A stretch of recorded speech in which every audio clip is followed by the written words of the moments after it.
The cold clang of a star-bright shield rings under a sky full of ash, and a man out of time breathes the iron smell of a different war. Steve Rogers, called captain by those who still remember a foreign flag, stands on a ridge that remembers better days, his breath a thin white in a wind that tastes of old battles. Around him, the land bends toward ruin, a black smear on the map where grass once ran, watchtowers bleeding stone like broken teeth, and a horizon that seems to draw its light inward and keep it. He came not to be heralded, but to be seen, and even seen is dangerous here. He finds the scouting party before dusk breaks the next day, fragments of a patrol pinned like torn sails among the scrub. Men of Gondor, by token and speech, lie in scattered shelter, one with a torn hand, another leaning a whisper against a fallen standard. They look up when he comes, eyes sharpened by hunger and a refusal to blink at fear. He moves without ceremony. The shield of his own world rings a note like a bell and draws their attention like a signal. In a place where horns have long since been muffled, the sound becomes a promise. The rescue is not a clean thing.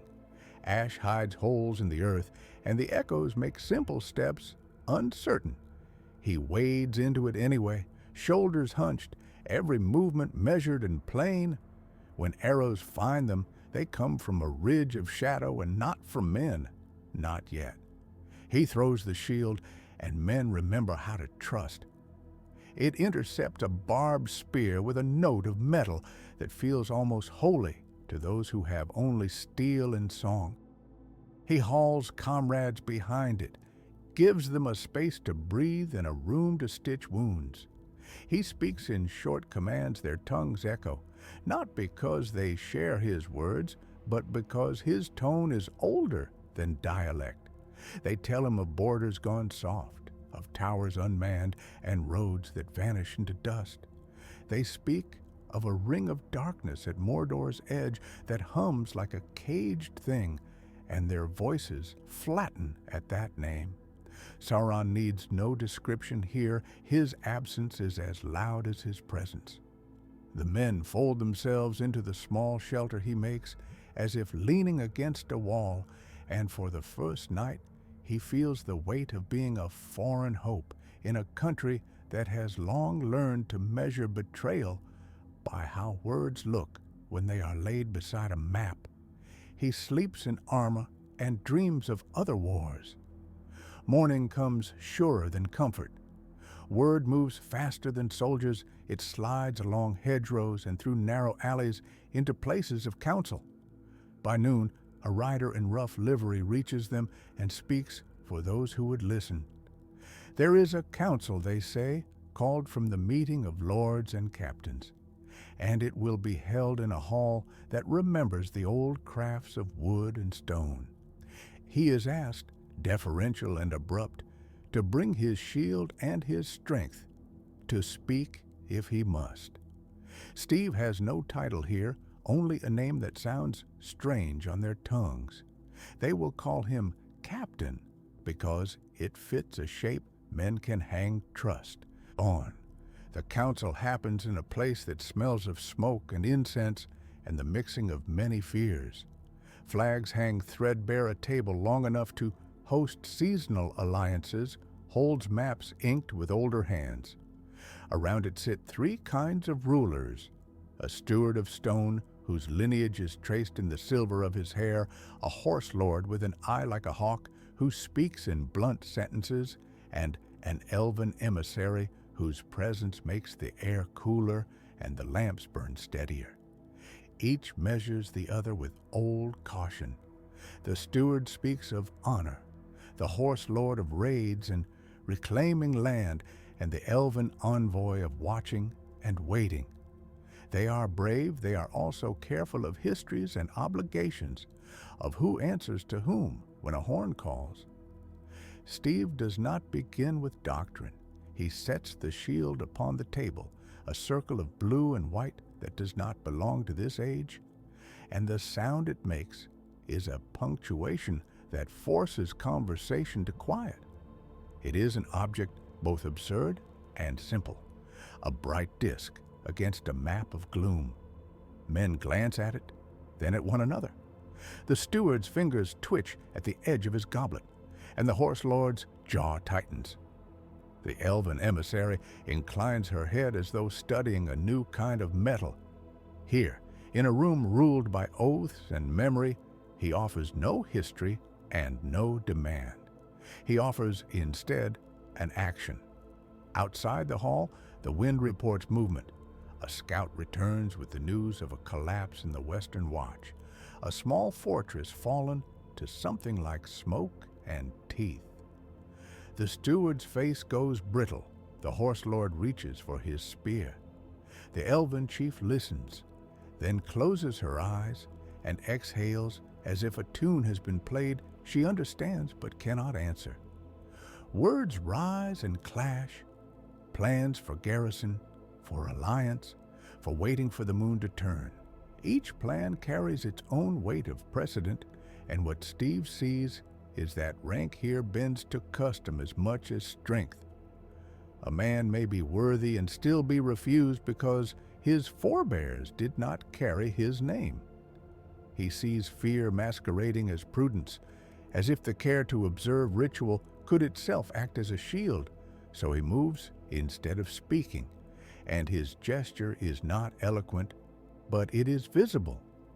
He stands, takes the shield, and says nothing. He leaves the room as if going to fetch water, but he walks straight to the western road, where the fallen watch lies. Half a dozen would-be rescuers start after him, and then hesitate for them. The act is more telling than any speech. A line of men drops the pretense of debate and follows. The steward calls for ranks to be held. The horse lord curses the rashness and yet rises. The elven emissary does not follow, but does not stop them. It is the first time an outsider's motion stitches the ragged edges of council into something resembling agreement. Their march is short and sharp, and the ruined watch reveals the new face of war. The stones are blackened, and the gate hangs like a jaw. Scents of burnt wood and a faint tang of something else cling to the air.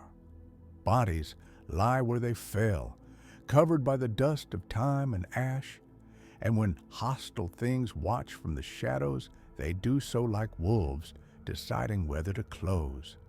Steve moves with the economy of practice. He sets his back to a broken wall and shapes the men around him by placing the shield where a standard might stand. The action is simple. Protection first, then movement, then rescue. Men learn a rhythm from it. No grand battle crowns the hour. Instead, there are small essential fights. A hand pulled free from a splintered beam, a child found hiding beneath a ledge, a banner retaken from a clutching mud. The shield intercepts a fallen beam, and the sound it gives each time is a lesson in deflection and steadiness. One of the horse lord's riders is caught in the throat of a collapse, and the horse lord curses until the word becomes a command to pry. Steve lends his strength without question. Men get up under that safety as if they have been given room to remember how to stand. When they return to the hall at dusk, the map on the long table looks changed, simply because men who had argued now move in lines. The steward watches them come back carrying a small reclaimed piece of banner, and something like respect settles on his face. The horse lord wipes his hands and nods once at Steve. The elven emissary approaches and lays a long, pale hand upon the bright metal of the shield. Her voice is low and not unkind when she speaks of old promises and new blights. She asks him plainly who he is, and he answers with a single necessary truth. He will hold the line where they cannot. That claim is not a proclamation so much as a binding. He shows them what his courage will buy the rest of them. He speaks of discipline, of small, repeated acts of defense, of none of the grand speeches that bind men to banners alone. He suggests ways to move the scouts, to close the worst pass holds, to teach those who will stand how to stand. The steward tests him with a question about lineage and law. The horse lord asks if he is content to ride and die.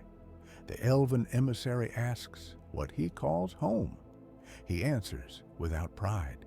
He calls it nothing for now, and then he says simply that he has been given one thing he will not squander: the promise to make a space for others to be free. No one gives him a title in that room. No trumpets herald his making, but the men who stood with him at the ruined watch see what the leaders have hesitated to name, and they begin to move with the confidence of soldiers who remember being led. The steward prepares a document of intent, and the horse lord crafts a small band of riders. The elven emissary offers a whisper of counsel that tastes like rain before a drought. Steve knows the step he has taken is not reversible. Leadership here means becoming a target that others may shelter behind or be crushed by. He feels the weight of that decision press against his ribs like the metal of the shield itself. When night comes, he does not sleep. He sharpens the edge of his resolve like one would temper steel. Outside, the ash continues to fall, and the black wind keeps its slow, patient work at the borders. Within the hall, the maps are redrawn, and a single route is marked with a little ring of ink. It is a small, audacious line that aims toward the border, where the ground begins to sing of old evils. Men will gather, he thinks. Men will either stand or go. He thinks of the shield in his hand and the way it rings when struck. The sound is a promise. He rises at dawn and steps toward that little ring of ink, toward a path that will not be safe and will not make him popular. Behind him, the council will meet again and send riders and banners. Ahead lies the ruined border and a choice that is larger than any single voice. He takes his shield up and walks out, not as a stranger anymore, but as something else. The land watches him go. The wind of Mordor seems to test him, and he does not flinch. The dawn came thin and blue, a blade of cold light sliding between tents and bringing the camp to a silence sharpened like steel. Men rubbed sleep from their eyes and shouldered crude spears. And where the farmers stood, at first they now formed lines, rough shoulders meeting rougher wood, drawn by a cadence not of this age. Captain Steve's commands were low and steady, words learned in a city of iron and a war of different shape, but they fit the long-sleeved arms and calloused hands like new stitching. He walked the ranks, an unfamiliar figure in leather greaves and a cloak that never fully hid the round shield slung at his back. Wherever he passed, hands tightened on hafts and feet found new rhythm, the sound becoming a single patient thing. Step, shield, step. He taught them the simple geometry of battle. A shield held at 2/3 height could catch an arrow and still let a man thrust. Two men moved in concert to make a corner indestructible. A small unit, 13, no more, could hold a gap if they learned to speak by glance and by breath. He had little time for romance, for the older music that breathed through these hills. He found himself saying plainly to the sons of tilled soil and to the rangers who stalked twilight paths, "You must make yourselves a tool, not a troop. A sword never sings when it is loose." The farmers learned quickly they were used to tools and to the necessity of using them right. The rangers learned slower. They were children of hush and hollow roads, of ambush and vanishing. Discipline looked like a hand upon their throat. Aragorn came often to watch, as one might watch a river learn a new channel. He did not stand with the general's baron, he leaned instead against the post of a tent or sat on a log, cloak folded about his knees. When Steve explained formations, Aragorn would nod and then speak in a voice like dry leaves. "There are things the night teaches well," he said once, "which these lessons would bind and so unmake. We are not a host arrayed on a field of law. We are a net cast in shadow."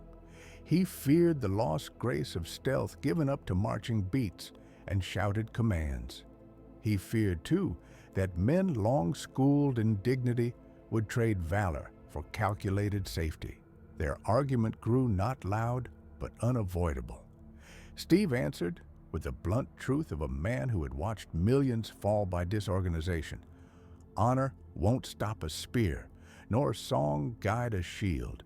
You can be noble and still not die for nothing." Aragorn, patient as he was proud, replied with stories. A hillside hid a company of rangers once, waiting for the foe to pass into ruin. A single call had sent them like ghosts to strike. "There is honor in being unseen," Aragorn said. "You teach soldiers, not shadows." Between them walked a compromise, half serene and half commanded. At dawn, they would practice wedge and square. At dusk, they would practice silence and the slow step of a hunter. Men learned to fold one discipline into another like pleats in a cloak. It was not only technique that strained the new fellowship. Rumors, like autumn seeds, took flight on every wind. The One Ring's name drifted through the campfires and over the bowls of stew. It came not as a heralded trumpet, but as a sibilant thing in half-remembered tales. A packet of grain might arrive, whispered to be cursed. A horse taken by wolves was said to have been followed by the ring's shadow. Men listened late into night to one another's fears, and fear is a contagion more clever than any plague. Where once a man would speak his name with pride, now he checked for the sound of a whisper at his back. Men who had stood in storms of iron began to hesitate before drawing a blade. Among them was Baron, a lieutenant from the northern marches, who had earned his place by steadiness and by a laugh that steadied younger hearts. He had been with them from the earliest days, first to embrace Steve's strange methods, and later to argue softly with Aragorn about the dignity of a soldier's death. He had a face weathered into kindness and a hand that moved as if to steady the world itself. When the rumors grew teeth, men looked to Baron and found themselves reassured. He would drink his ale without suddenness, and he spoke quietly of family fields and of sons who might yet inherit them. For a while, his calm was enough. The opportunity to test their blended doctrine arrived in the shape of a convoy. It wound along a lesser road, wagons heavy with iron and food, escorted by men whose helmets showed the mark of the enemy. Intelligence, coaxed from a tanner who sat too near the fire and from a boy who tracked horses for coin, painted a picture of a single march that could be struck and plundered to starving effect. Steve saw more, an opening to teach in battle, to see whether a shield wall might blossom from stealth. He called a council under the map light of a single lantern. Rangers would shadow the line, slipping ahead to blind the scouts. 2 squadrons would lie in wait like teeth. A small party would, at the moment of ambush, fling itself across the road to split the escort and to hold the wagons while the rest formed the protective ring. They moved at dusk with new harmony. The rangers slipped like shadowed pages across the ditch, the farmers, no longer merely bearers of pitchforks, folded into a jagged shield that looked honed and purposeful. At the signal, a low whistle learned from camps where discipline was carved into the day, Baron and his small party leapt. He was the first over the embankment, voice a clear bell amid the scuffle. The tactic worked with an almost ingenuous effectiveness. Men who had never seen such coordination felt an old thrill, the very marrow of victory. When plan and chance fell together, there was little carnage, and that was the miracle. Horses panicked and wagons toppled, but no man lay strewn in gore. Captives were taken, and the wagons stripped of iron and grain. The camp sang a low, incredulous song as they counted what they had taken. Children pressed to the edge of the clearing, and the old men toasted with hands that shook from more than drink. For a few hours the sky seemed to applaud, and Steve watched the men with a soldier's quiet joy. He watched Baron, hand steady as if he had been born to clasp the flank of battle, and thought, for the first time since the long voyage, that maybe this strange marriage of tactic and tradition could hold. Yet victory is a door through which other things may pass. In the bowels of a wagon, beneath bales and a crate of iron, one of the captives had hidden a thing of curious glint, a ring, small as a coin, with a sheen that looked like oil on water.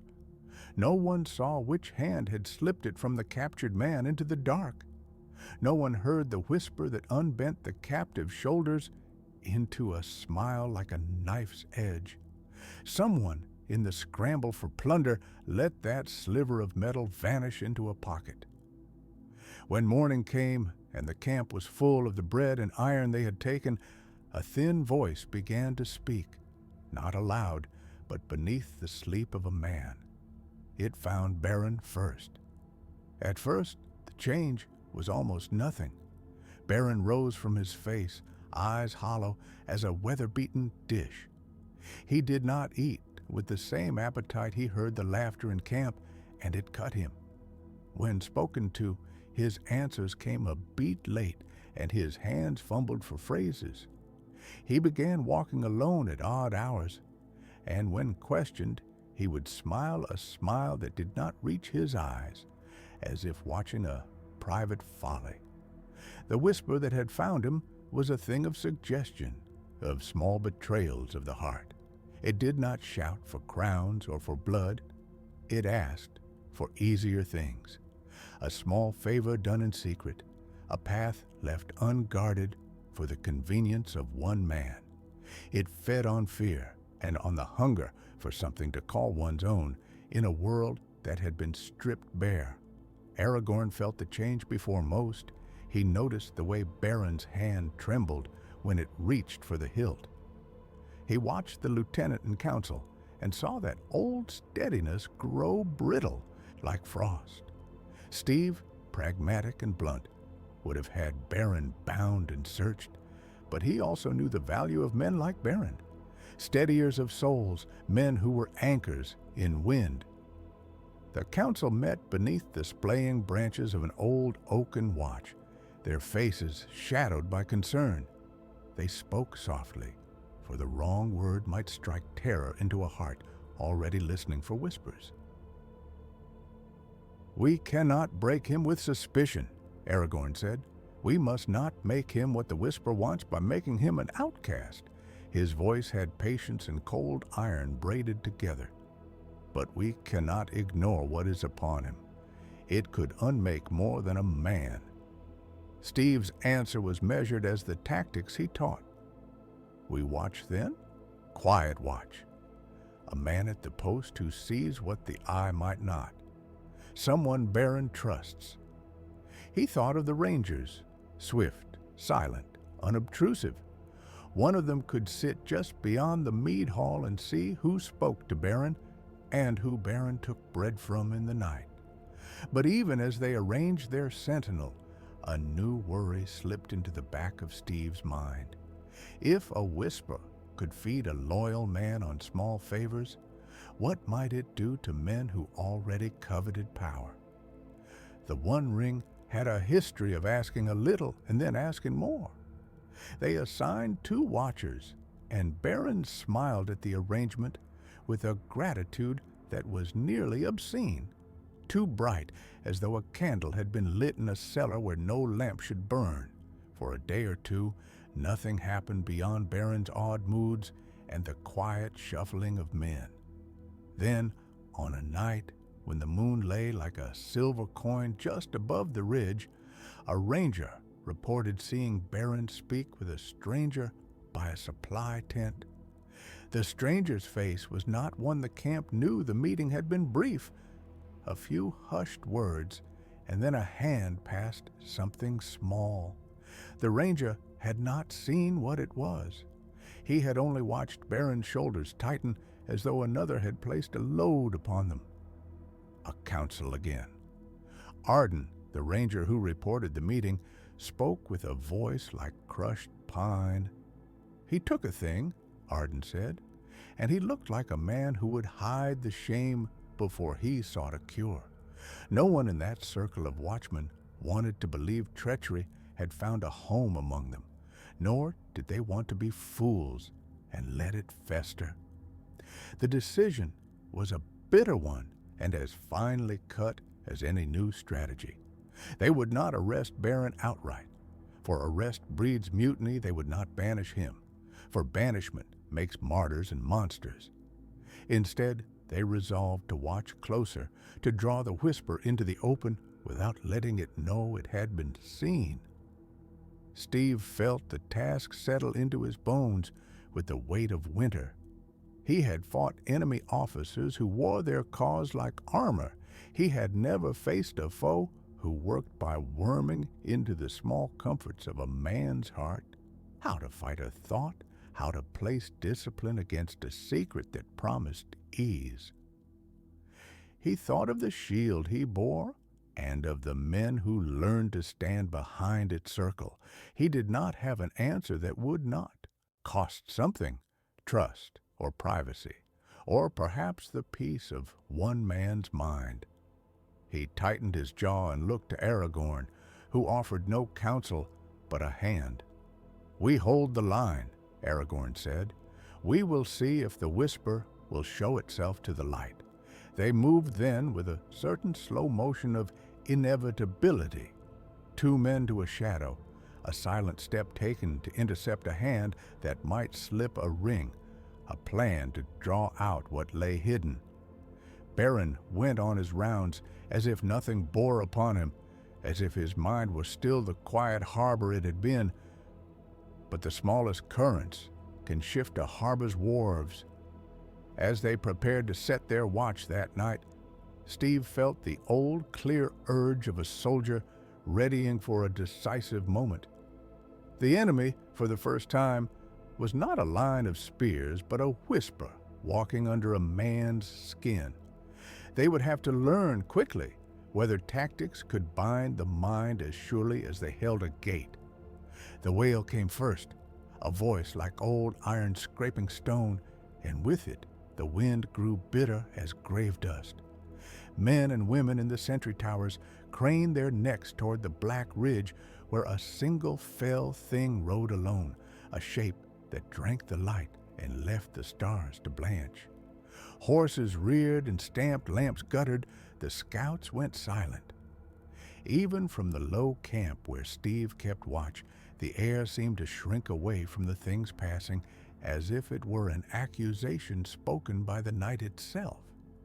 It was a Nazgul on quiet hoof, and its coming turned strategy into panic. Word spread like smoke through the valleys. One had found them, one had smelled the gathering, and Sauron answered with sharper blows. Smoke columns dotted the road like sudden clouds. Supply wagons that had crept from distant hamlets came back with smoldering axles and empty chests. Where caravans should have been there were only blackened ribs of wheel and the hush of crows picking at the leather of a dropped banner. The resistance felt smaller that night, like a camp stilling beneath a hawk.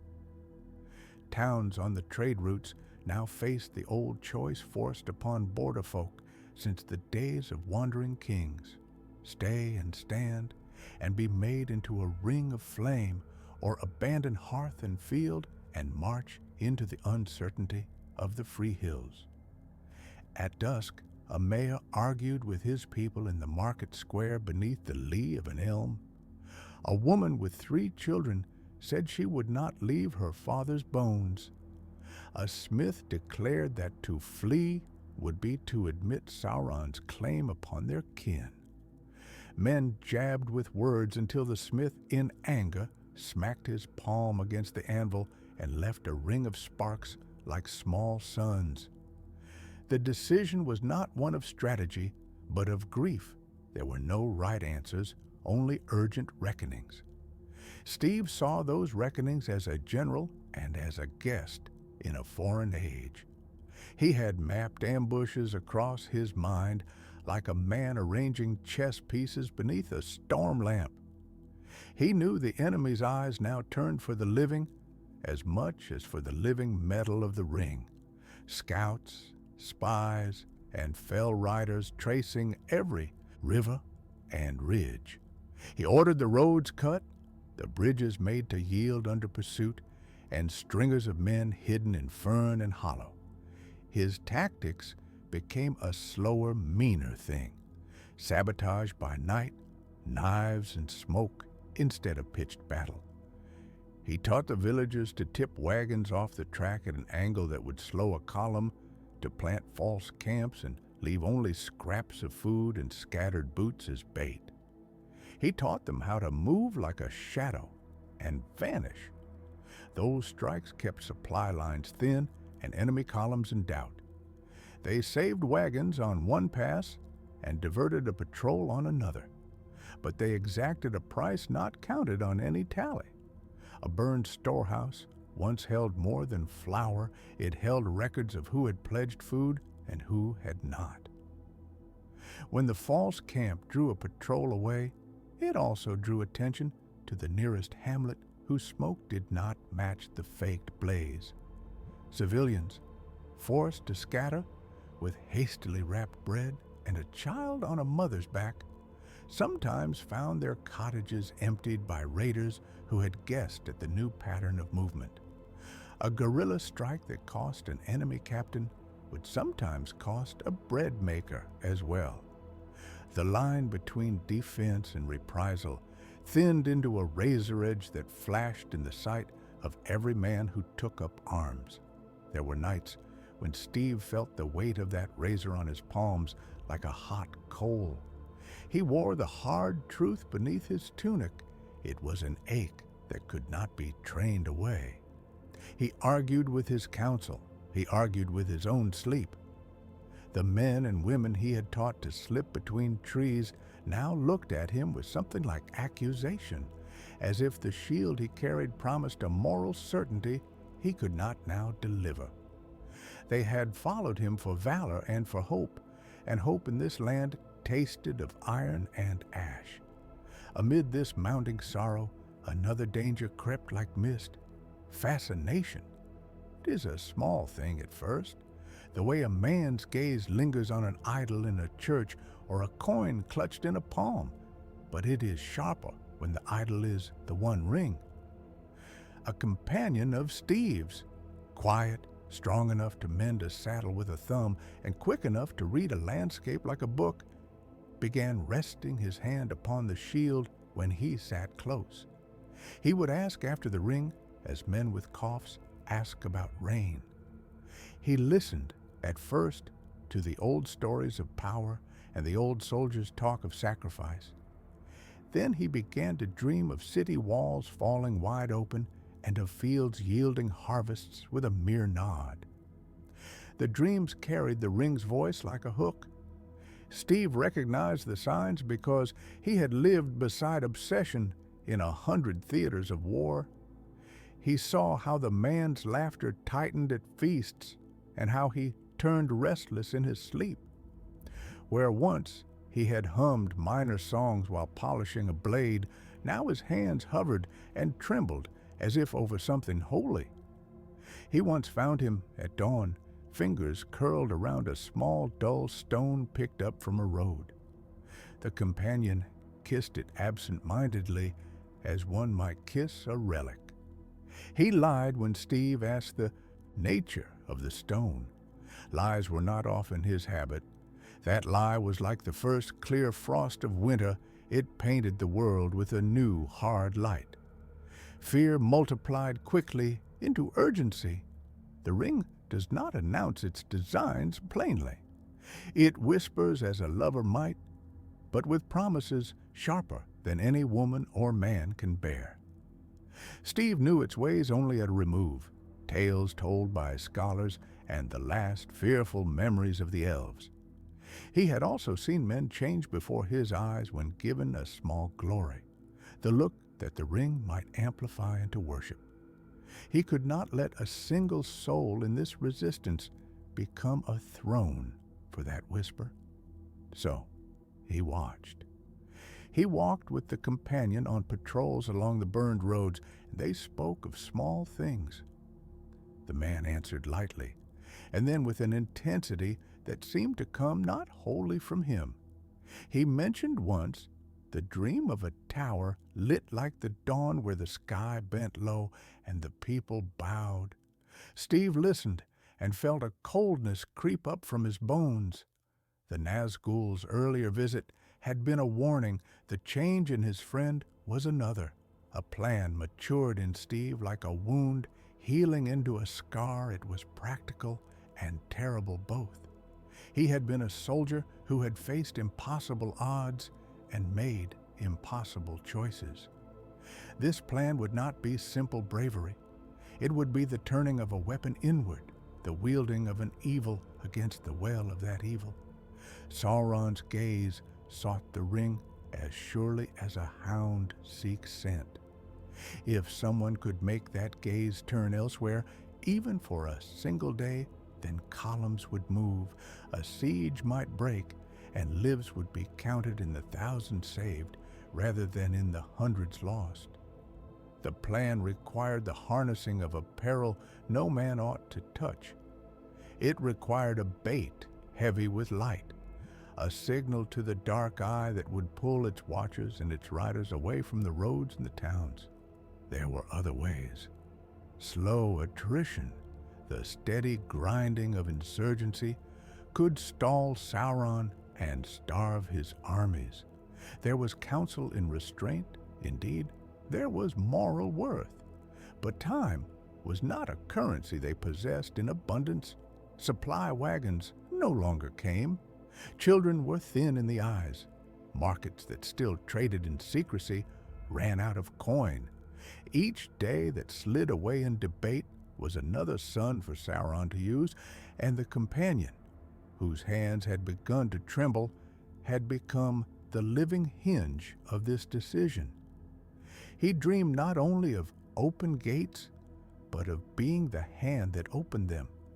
He began to test the edges of talk with men of shadow, those who would barter rumor for promise. He spoke of a thing that could change the war. Steve heard himself warn the man, not as a commander, but as a brother.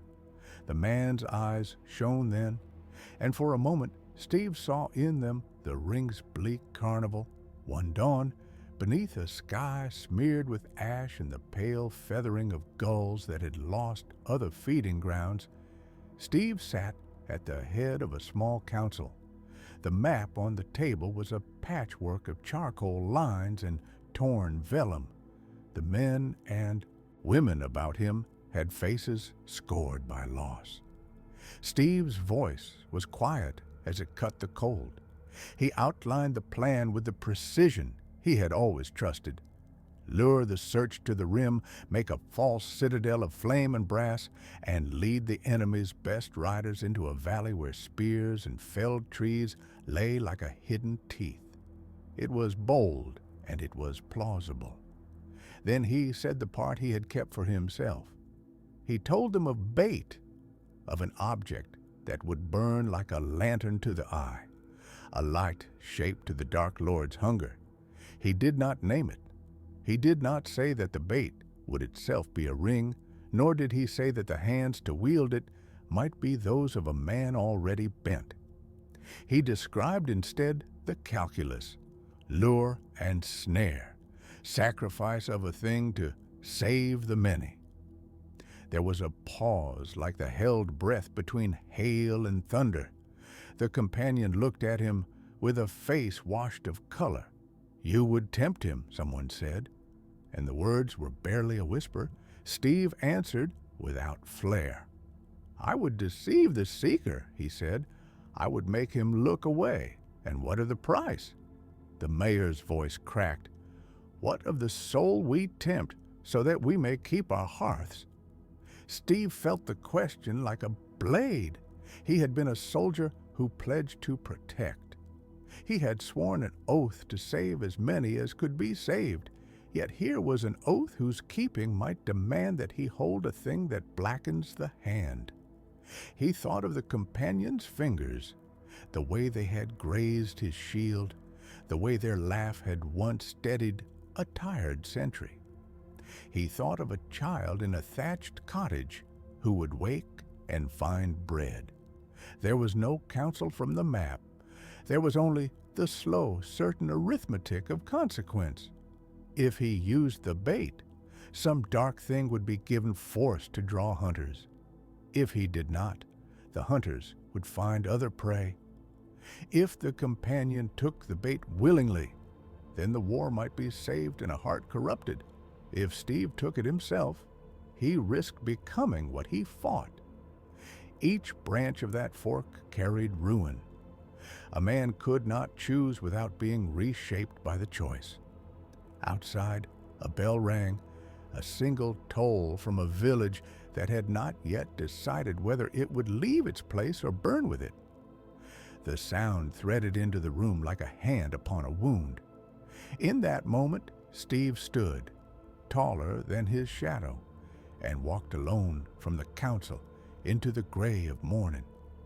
He went to the place where the ring lay kept, a small iron chest beneath a plank of floor, guarded by oaths and by the weary watching of the elvish seer who refused to trust light without measure.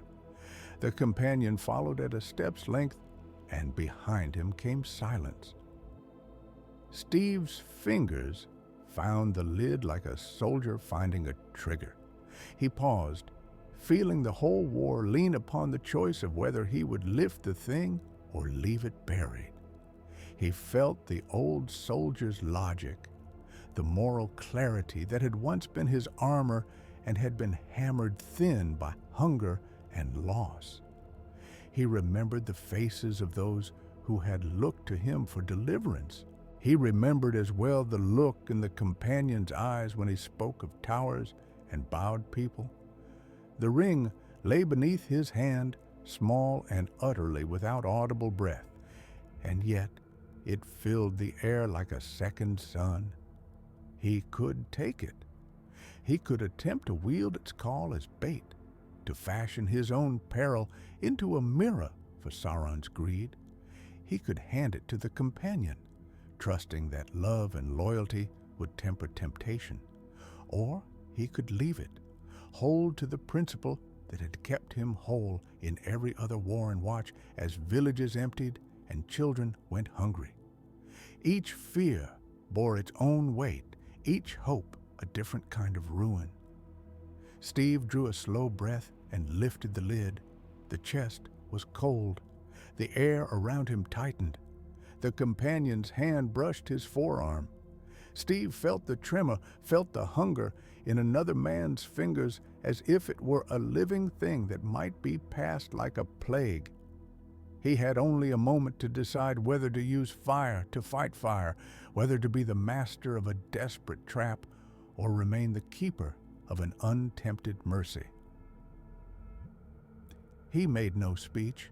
He let the silence do the speaking. He set his palm within the chest and closed his fingers as if around a stone. The plan was chosen in the motion. though not yet in its deed.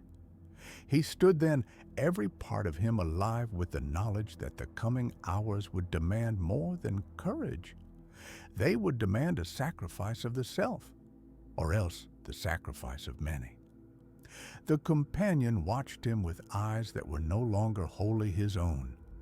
Outside, the wind peeled away across gray fields. In the valley below, smoke began to bloom like an answering horn. Steve stepped back from the chest with a single, stiff breath, the shield at his side like a promise about to be broken or kept. He had set the trap in his mind and placed the bait upon its hook. Now he must walk the line between damnation and deliverance. He clasped the thing he had taken in a way that made his knuckles white, and without looking to the council, he led his small company toward the road where fate would decide whose hunger was greater. Dusk fell like a slow blade, and with it came the jangling of chains and the dull thud of iron boots. Steve's curfew was a drumbeat through the night, a summons both certain and cold. Torches were ordered to gutter low in the streets, sentries moved like shadows along the walls, households that once kept lamps in their windows now shuttered them against the sky. The smell of smoke threaded through the lanes where burning stubble and felled granaries still glowed. It was a scent that spoke of hunger and of decisions made to save what little remained. It was not the scent of victory. Forced marches followed the curfew. Whole hamlets were drawn up and led away from the passes the scouts could not hold.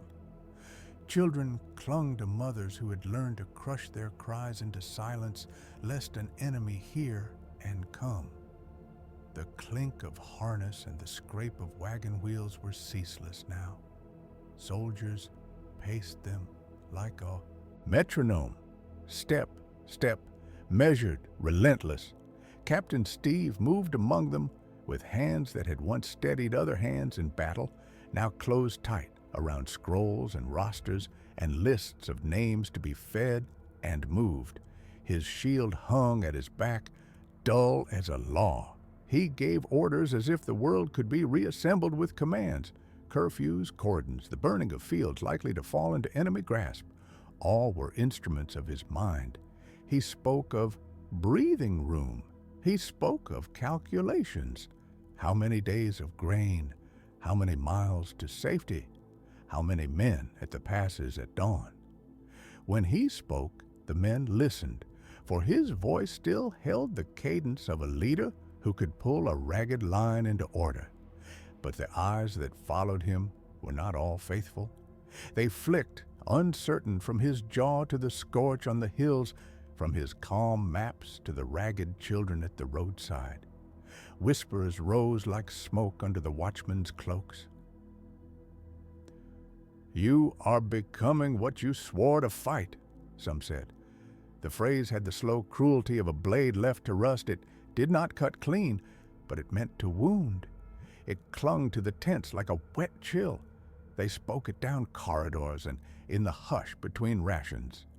An elf who once laughed at the swing of a sword now crossed his arms and let his thoughts fall silent.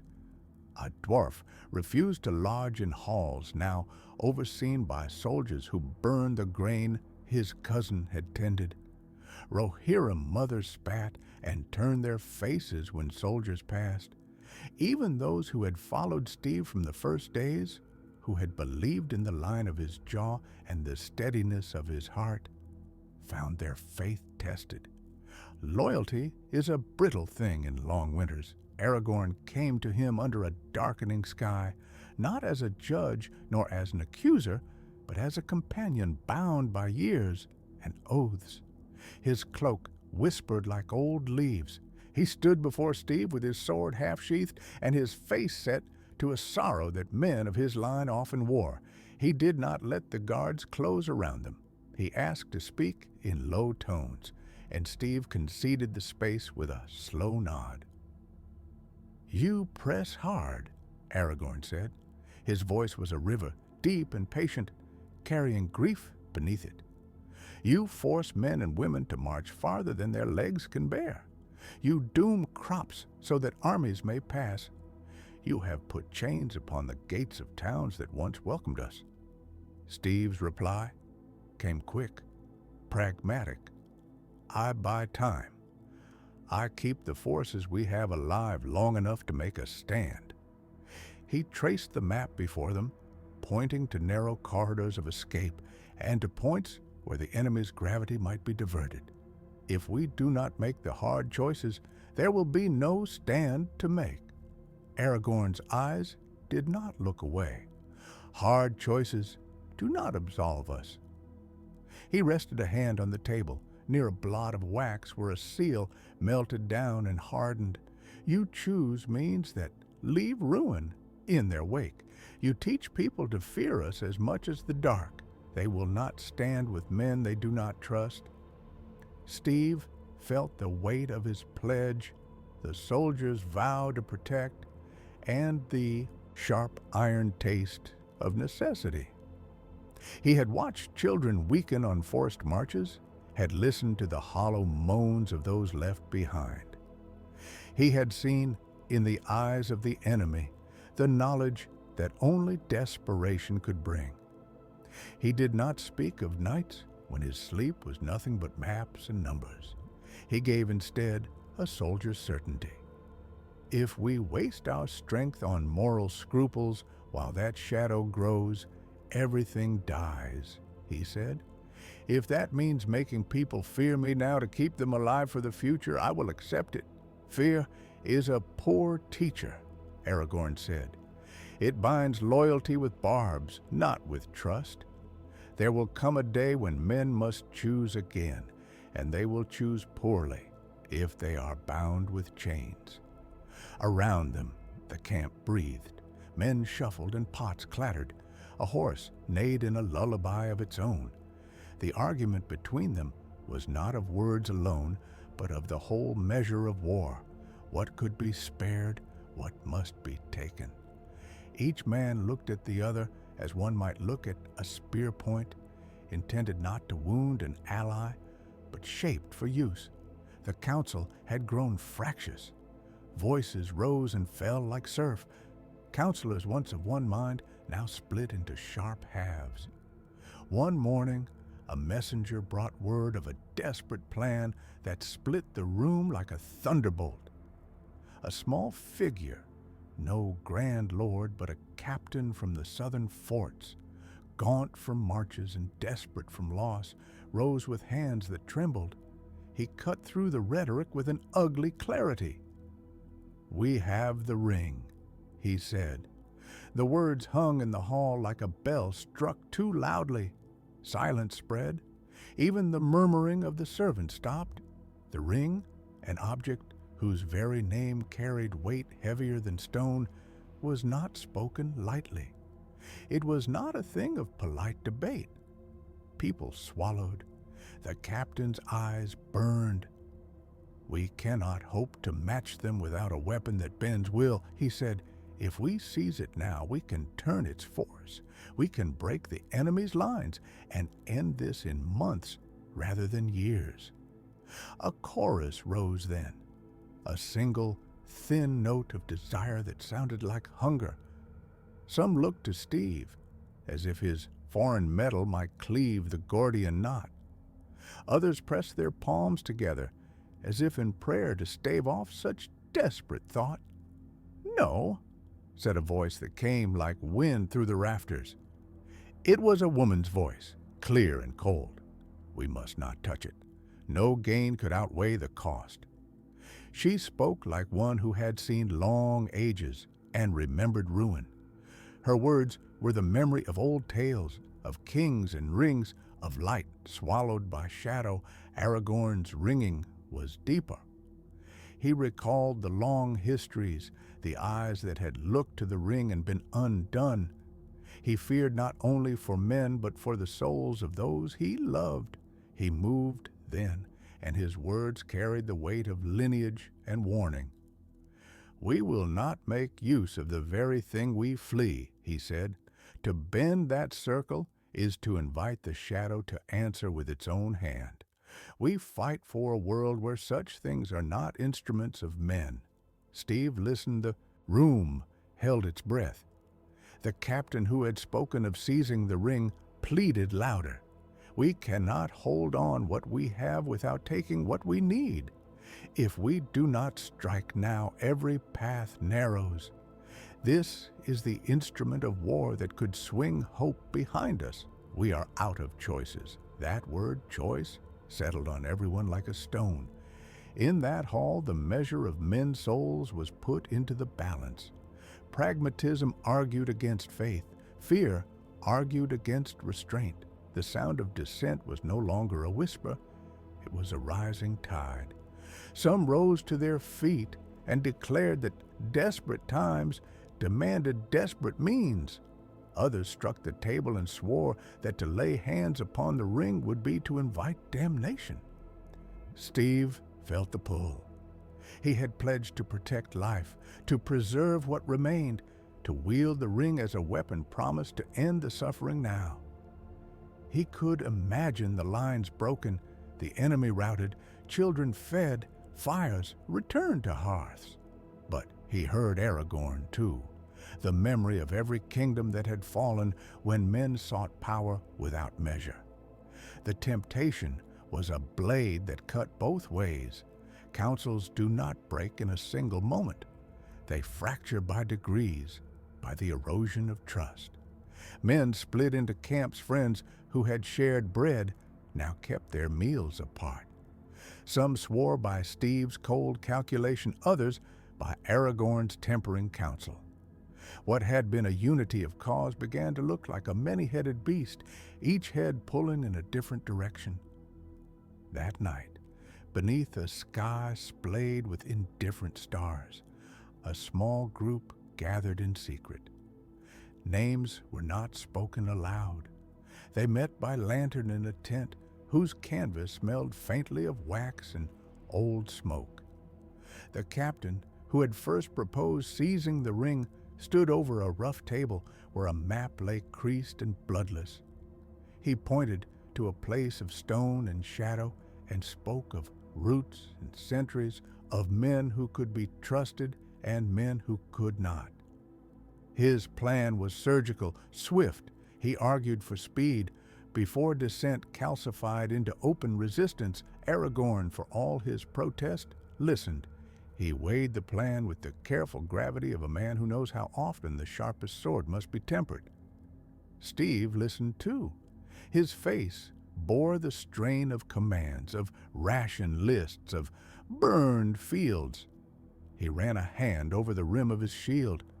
For a breath, he was not captain nor commander, but a man weighing a single human life against many.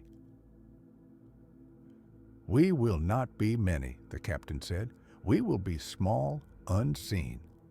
His voice was the voice of a man who had watched too much die and reached then for a hope that looked like theft. "If we fetch the ring, we do not bring it into the camp. We bring it beyond reach of whispering and hunger. We make a weapon no more." Aragorn looked at Steve with pleading that had the edge of a lover's sorrow. "Will you stand with me if I walk against this?" he asked quietly. A pause. The tent heard a rustle of cloak as a man shifted. The decision waited, hungry and patient. Men had always come to moments like this, when a truer path forked from a necessary one, and the soul's mettle was tested by choice. Outside, the smoke from recent burns writhed into the night and was taken by the stars. Inside, a plan was shaping like a shadow that might either shield the living or open a new wound. Steve swallowed and glanced, not at the map, but at the thin circle of moon through the tent's flaps. For a long moment, he said nothing. The men around him leaned in, strung taut like drawn bows, waiting for the arrow. His hand tightened on the shield at his back, his jaw set. "We go at dawn," he said finally. His voice was neither wholly broken nor wholly unbending. It contained both a soldier's calculation and the tremor of a man who felt the ground of his world shift beneath him. We take only what we must, and we bring it away from this place. Aragorn's hand moved, almost without thought, toward his sword. It was a movement, neither of acceptance nor of open rebellion, but of preparation. He did not say he would follow. He did not say he would stop him. The choice hung between them like a drawn veil.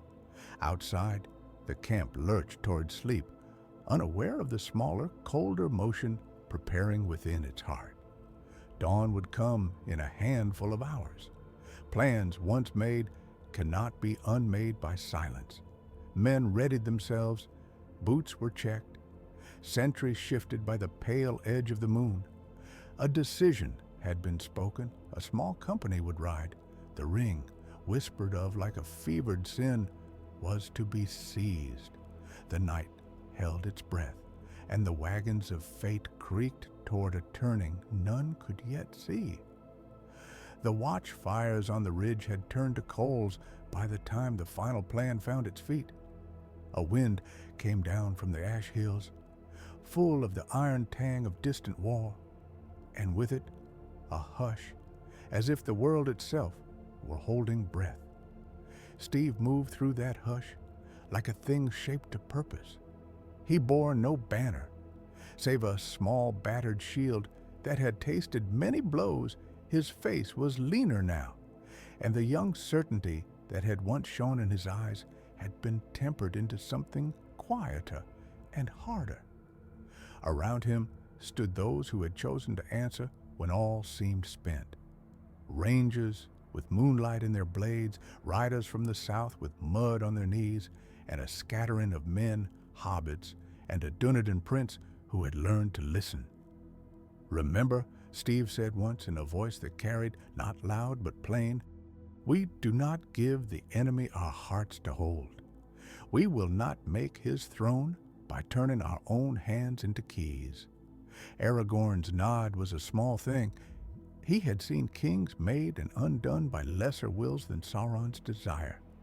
He would cut anchors, he said, and he would do it with steel and with oath. Gandalf moved at his side like a weathered light, his staff a steadying ridge beneath the storm. Frodo, when he breathed at all, carried his burden as one carries a wound that will not heal. Yet none of them asked Steve to lift the ring. None needed to. The plan relied on a different kind of strength, a deliberate, spreading refusal. They began by unmaking the lines that bound the armies, not merely by slaying men with black helms, but by severing the means by which Sauron called those men to hate. It was small things at first. Riders cut the cords that braided banners to their lances, and those flags fell limp and meaningless. Men who had been marched as shadows were shown the faces of their captains, and recognition, which is the seed of pity, grew in some chests. Rangers slipped into the ranks and whispered names into ears that had been taught only to obey. "You had a mother," one whispered. "You had a child." The whisper spread like a contagious light. Where orders had been spoken in a single authoritative tongue, they now splintered into 1,000 quarrels. But the eye is cunning. It does not rule only by banners and orders. It draws its strength from thrones and images, from the certainty that men will bend and become pillars of its will. Aragorn led parties to dismantle those altars. He took with him men whose hands were steady and whose hearts were sworn. They climbed ramparts and toppled the standards on which the captains had leaned. They cut down the poles that bore ensigns wired with unseen magics. Where a dark bell had been hung to toll the approach of obedience, they broke its rim and let it ring a free note into the wasteland. Still, something greater was at work. Sauron's hold had been soldered into the humors of people, into fear, into the dulling of hope with unending labor, into the promise that yielding would spare pain. Aragorn and his circle could rip banners and smash bells, but they could not reach into all hearts. There was where Steve became the blade that did not cut, but opened. His last strike was not a charge meant to end engines. It was a movement that drew a gaze. He and a band of men and hobbits, some of whom had never crossed a river that had not been bridged by naming, took to the road that led east toward the Black Towers. They made much fury of sound and sight. Torches raised like stars, drums that beat an honest rhythm, and a standard stitched from whatever colors they could gather. They rode loud and certain, so certain that the enemy could not help but look. To Sauron's eye, which hung always listening for defiance and fear, there was no finer bait than a concentrated, terrible hope. The battle that followed was not swift. It was a long, grinding thing in which metal sang against metal, and men traded places with death and with mercy in the space of a heartbeat. Steve, at the forefront, did things he had been trained not to do. He went forward where others might have fallen back, and he accepted wounds that left him slower but not broken. He held his shield as a promise to those behind him, and every time it cracked, he set a new plank to mend it. Around him, faces fell and rose again. A young rider named Halbrand, no regal bearing yet, only a steadier hand, fell and was borne away by hobbit arms. A captain from Gondor lost a hand, and later, laughing bitterly, said he had gained a welcome new limp. Through it all, Frodo and Sam marched under the eyes of the watchful, faint as moths, drawing close to a furnace. They were not part of Steve's diversion, but their presence mattered. The world spins on many impulses. While Steve drew vision and spiel, others worked on the cords that tied the enemy to his land. There were moments when Steve's old creed, the absolute trust in codes and straight roads, seemed to betray him. He had once believed there was a clean answer to wickedness. Fight it, win, and the world would set right. Here, amid the smoke and ash, he learned that some answers are mosaics of pain. A man surrendered rather than die. He begged to live and to teach his son a trade. Steve let him go. A village raised up its voice against a passing patrol, and some of them paid with their lives. Steve stayed with the ones he could steward for the others. He put the dead into a gentle ground and vowed to remember their names aloud. These were small mercies, and they accumulated into a large change. He began to speak less of duty's absolutes and more of the ways duty bends to save those whom duty was meant to shelter. Yet the engine of Sauron is not moved by pity. It is commanded by anchors, artificial foci of power placed in stone and wrought with spells older than many tongues. There was one such anchor, a black obelisk sunk into a hill where men had been taught to sacrifice hope. Aragorn and his companions set to it like men who know the measure of their life is counted in moments given away. Gandalf worked beside them, and wherever he stood, shadows thinned as if a lantern had been cast.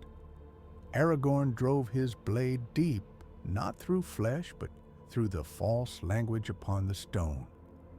As each rune was cut, the hold the obelisk had over those within sight of it loosened.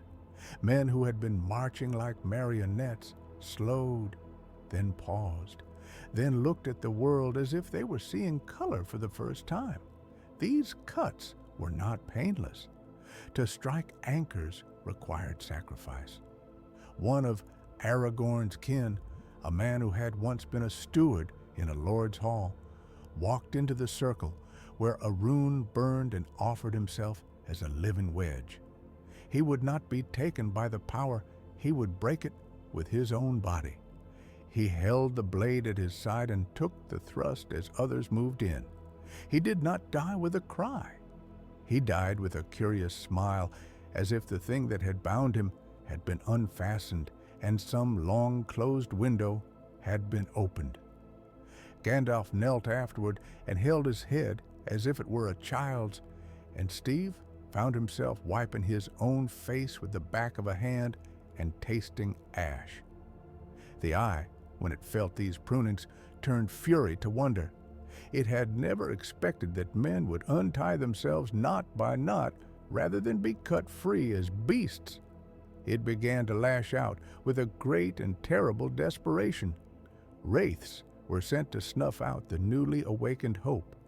Towers belched dark fire. For a space, it seemed that all their work would be for naught.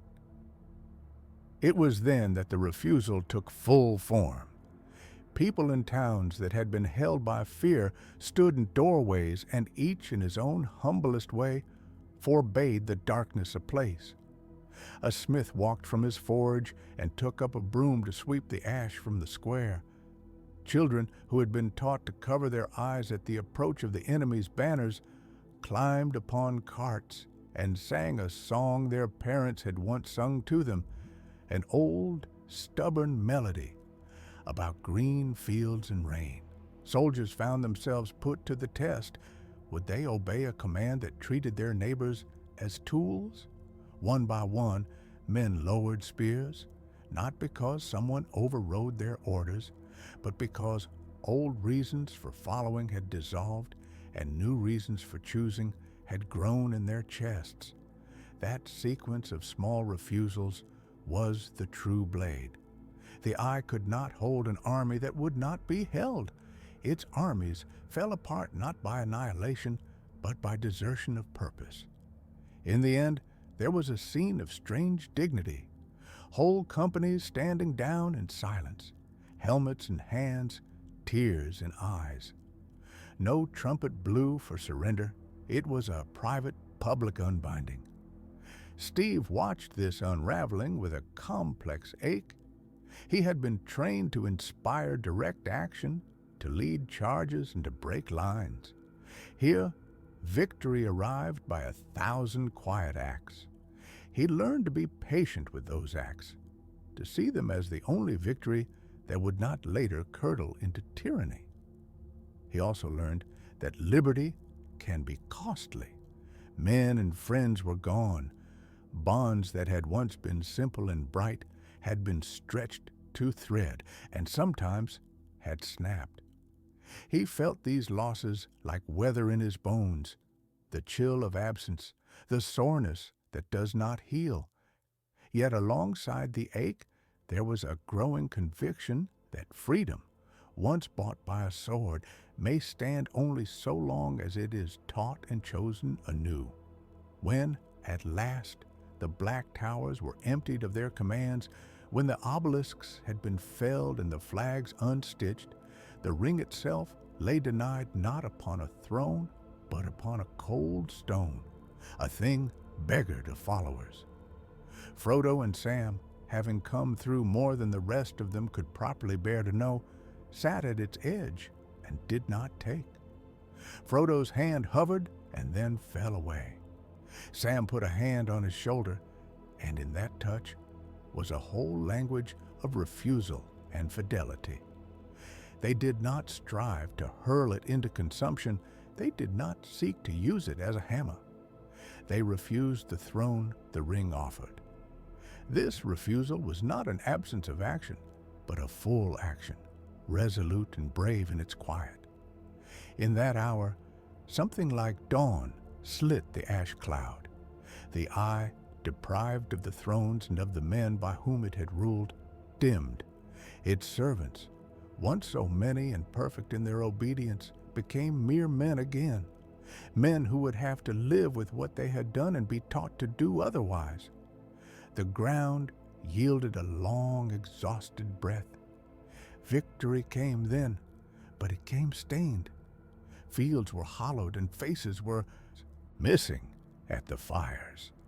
Friendship had been severed by necessity, and in the silence afterward, the survivors learned to speak of those who would not return.